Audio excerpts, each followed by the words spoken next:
तो भाई देखो, बहुत लोगों ने बहुत कुछ कह दिया है, बहुत लोगों ने बहुत कुछ बोल दिया है, बहुत लोगों ने बहुत कुछ सुना दिया है आरसीबी की आईपीएल 2024 की बॉलिंग यूनिट को।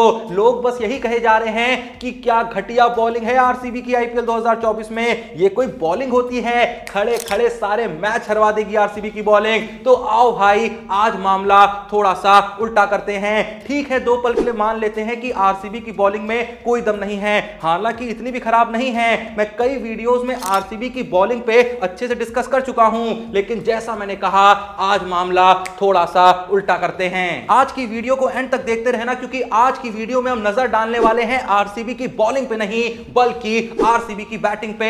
हम देखने वाले हैं कि आरसीबी की टीम में आईपीएल 2024 के लिए जितने भी बैट्समैन शामिल करे गए हैं, जो भी ऐसे प्लेयर हैं जो बैटिंग कर सकते हैं, आखिर उनमें कितना दम है, उनका करंट फॉर्म कैसा चल रहा है, पिछली आईपीएल में उनकी परफॉर्मेंस कैसी रही थी, सब कुछ इस वीडियो में डिस्कस करने वाले हैं, ताकि जब तक ये वीडियो एंड हो आपको क्लियरली ये बात समझ में आ जाए कि आरसीबी की बैटिंग यूनिट आईपीएल 2024 में कितनी खतरनाक होने वाली है। तो जैसे ही मैं अपनी वीडियो को एंड करूं, आपके लिए एक छोटा सा टास्क है, आपको बस ये बताना है कि आप आरसीबी की इस बैटिंग यूनिट को 10 में से आखिर कितना रेट करेंगे। सभी प्लेयरों पे नजर डालने से पहले मैं बता दूं कि यहां पे मैंने आरसीबी की बैटिंग यूनिट को 3 भागों में डिवाइड किया है। एक वो बैट्समैन जो विकेट कीपर बैट्समैन है, दूसरे वो बैट्समैन जो प्योर बैट्समैन है, जिनका काम सिर्फ बैटिंग करना है, उनका दूर दूर तक बॉलिंग से कोई नाता नहीं है, और तीसरी कैटेगरी वो है जहां मैं बस उनकी बैटिंग के बारे में बात करूंगा, ऑलराउंडर्स की बॉलिंग के बारे में कोई भी बात नहीं होगी, क्योंकि ये वीडियो में सिर्फ जैसा मैंने कहा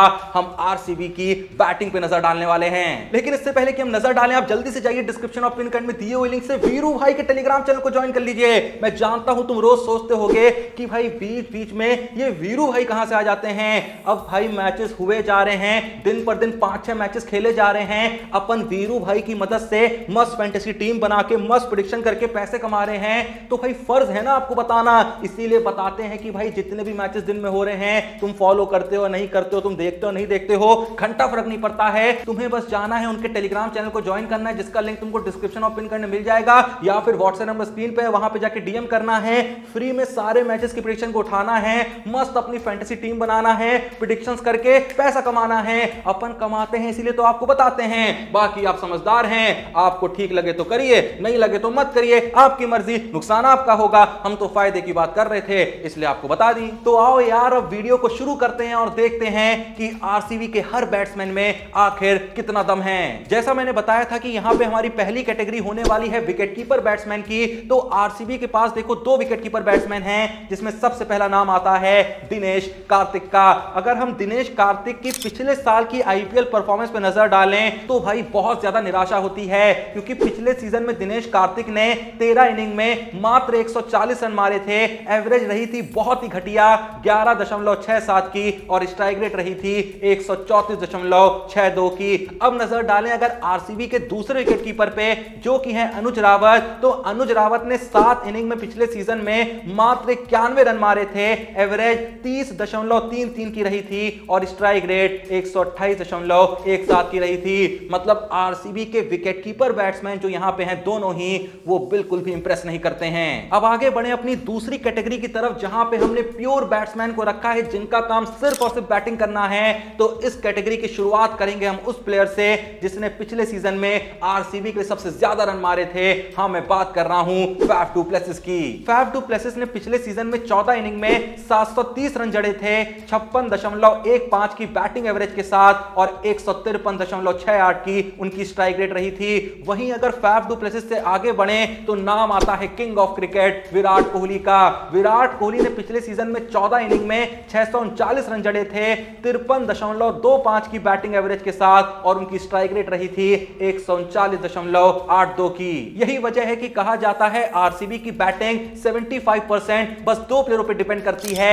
एक है फैफ डू प्लेसिस और दूसरे हैं विराट कोहली। लेकिन विराट कोहली से आगे बढ़े तो अगला नाम जो यहां पे आता है, जो कि प्योर बैट्समैन की कैटेगरी में लाई करता है, वो नाम है रजत पाटीदार। अब हम सब जानते हैं कि रजत पाटीदार पिछले सीजन में इंजरी के चलते अवेलेबल नहीं थे। तो आओ यार, रजत पाटीदार की परफॉर्मेंस पिछले से पिछले सीजन की देखते हैं, यानी आईपीएल 2022 की परफॉर्मेंस देखते हैं। तो आईपीएल 2022 में भी वो बीच आईपीएल में एज अ रिप्लेसमेंट आए थे, लेकिन जब आए थे तो तबाही मचा दिए थे। 7 इनिंग में 363 133 रन मारे थे 55.50 की एवरेज के साथ और स्ट्राइक रेट भी शानदार रही थी 152.75 की। अब रजत पाटीदार से आगे बढ़े तो अगले प्लेयर हैं सुयश प्रभुदेसाई। प्रभुदेसाई ने पिछले सीजन में 4 इनिंग में मात्र 35 रन मारे थे, 8.75 की बैटिंग एवरेज और 120.69 की स्ट्राइक रेट के साथ। मतलब प्रभुदेसाई की परफॉर्मेंस बहुत ही ज्यादा निराशाजनक रही थी। अब इस प्योर बैट्समैन की कैटेगरी में आरसीबी के जो आखिरी बैट्समैन आते हैं वो हैं सौरभ चौहान,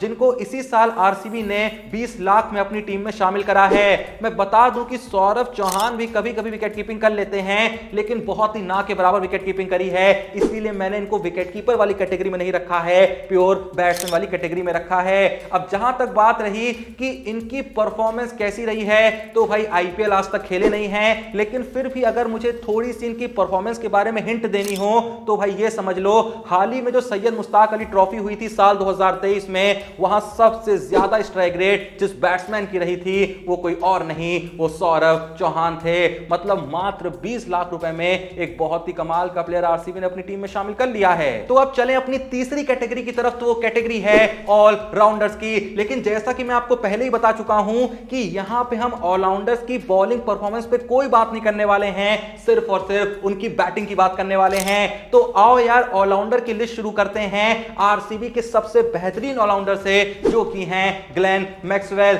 ग्लेन मैक्सवेल ने पिछले सीजन में 14 इनिंग में बैटिंग करते हुए 400 रन जड़े थे, 33.33 की बैटिंग एवरेज के साथ, लेकिन स्ट्राइक रेट भाई एकदम कमाल की रही थी, बेमिसाल रही थी, 183.49 की। मैक्सवेल से आगे बढ़े तो आरसीबी के अगले ऑलराउंडर हैं महिपाल लोमरोर, जिन्होंने पिछले सीजन में आरसीबी के लिए 10 इनिंग में बैटिंग करते हुए 16.88 की एवरेज के साथ 135 रन जड़े थे और स्ट्राइक रेट इनकी अच्छी रही थी 139.18 की। आरसीबी के नेक्स्ट ऑलराउंडर हैं मनोज भंडगे। मनोज की ये पहली आईपीएल है, मात्र 20 लाख में आईपीएल 2024 के ऑक्शन में मनोज को आरसीबी ने अपनी टीम में शामिल करा है और इनके कोई भी ऐसे नंबर्स नहीं है बताने के लिए, कुछ ना कुछ तो इन्होंने अच्छा करा ही होगा, इसीलिए आरसीबी ने इनको अपनी टीम में शामिल करा है। इन्होंने बहुत ही कम टी20 क्रिकेट खेला है, तो इसीलिए मैं आपको यहां पे ना ही कोई स्टैट्स बता सकता हूं, ना ही कोई फिगर्स बता सकता हूं। तो आओ यार मनोज से आगे बढ़े तो नाम आता है टॉम करन का। हाँ, मुझे मालूम है कि टॉम करन का आईपीएल 2024 में पार्टिसिपेट करना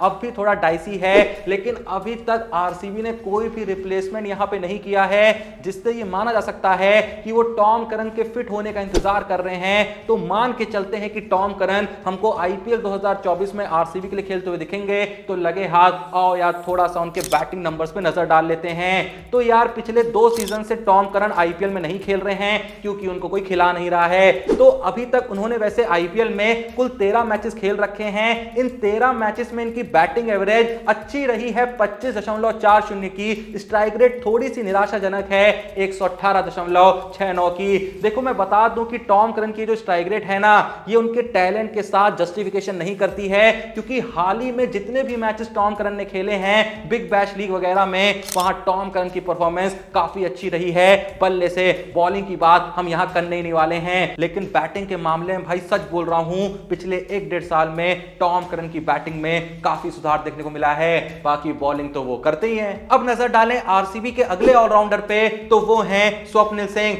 जिन्होंने आईपीएल में अब तक कुल 2 मैचेस खेले हैं, मात्र 1 इनिंग में बैटिंग करने का मौका मिला है और उसमें वो 2 रन पे नॉट आउट वापस आ गए थे। स्ट्राइक रेट उस पारी की उनकी 50 की रही थी, यानी 4 बॉल पे 2 रन नॉट आउट मारे थे। अब जाहिर सी बात है कि जिस प्लेयर ने मात्र 1 इनिंग खेल रखी हो, उस 1 इनिंग में भी मात्र 4 बॉलें खेल रखी हो, उससे उसकी बैटिंग का क्या ही अंदाजा लगेगा। तो आओ यार ये देख लेते हैं कि स्वप्निल सिंह ने अब तक ओवरऑल जितना भी टी20 क्रिकेट खेला है, चाहे डोमेस्टिक में हो गया या कहीं भी हो गया, वहां उनकी परफॉर्मेंस कैसी रही है। स्वप्निल सिंह ने अब तक टी20 के कुल 75 मैचेस खेले हैं, जिसमें से 59 इनिंग में उन्होंने बैटिंग करी है, 849 रन मारे हैं, बैटिंग एवरेज 22.34 की रही है और स्ट्राइक रेट 125.77 की रही है, जो कि ना ही बहुत खराब है और ना ही बहुत अच्छी है। स्वप्निल सिंह के बाद नाम आता है आरसीबी के उस ऑलराउंडर का जिससे मुझको तो भाई आईपीएल 2024 में कसम से बहुत ज्यादा उम्मीदें हैं। मैं बात कर रहा हूं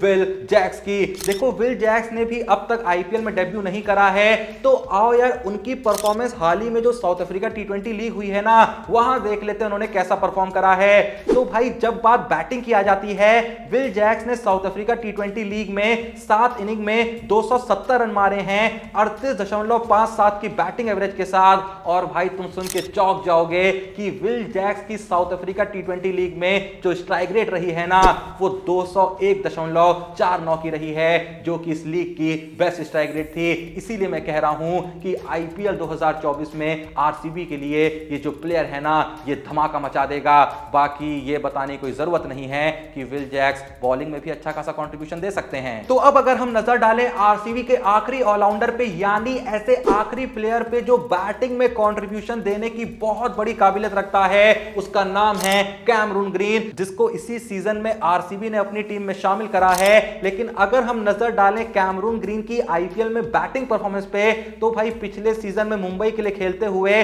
16 इनिंग में कैमरून ग्रीन ने 452 रन जड़े थे, एक सेंचुरी मारी थी, 50.22 की शानदार बैटिंग एवरेज रही थी और स्ट्राइक रेट तो और भी गजब रही थी, 160.28 की। तो ये कहने में कोई डाउट नहीं होना चाहिए कि कैमरून ग्रीन आईपीएल 2024 में आरसीबी के लिए खेलेंगे भी और कसम से फोड़ेंगे भी। तो ये था आरसीबी की बैटिंग यूनिट का फुल डिटेल्ड एनालिसिस। आपको अच्छे से समझ में आ गया होगा कि आरसीबी की बैटिंग यूनिट में कितना दम है, क्या ये आईपीएल 2024 में कुछ उखाड़ पाएंगे, क्या ये बड़े से बड़ा टारगेट चेस कर पाएंगे या फिर बड़े से बड़ा टारगेट सामने वाली टीम को दे पाएंगे, फिर बॉलर्स बचा पाएंगे नहीं बचा पाएंगे बात की बात है। लेकिन बैटिंग को लेकर आपका क्या सोचना है? क्या आईपीएल 2024 की सबसे बेहतरीन बैटिंग आरसीबी के पास है? क्या आपको ऐसा लगता है? जो भी आपका सोचना है कमेंट सेक्शन में जरूर बताइएगा। 10 में से आरसीबी की बैटिंग यूनिट को आप ऑनेस्टली कितना यहां पे रेट करना चाहेंगे? 6, 7, 8, 9, 1, 2, 3, 4, 5, जो भी आप रेट करना चाहते हैं भाई। ऑनेस्टली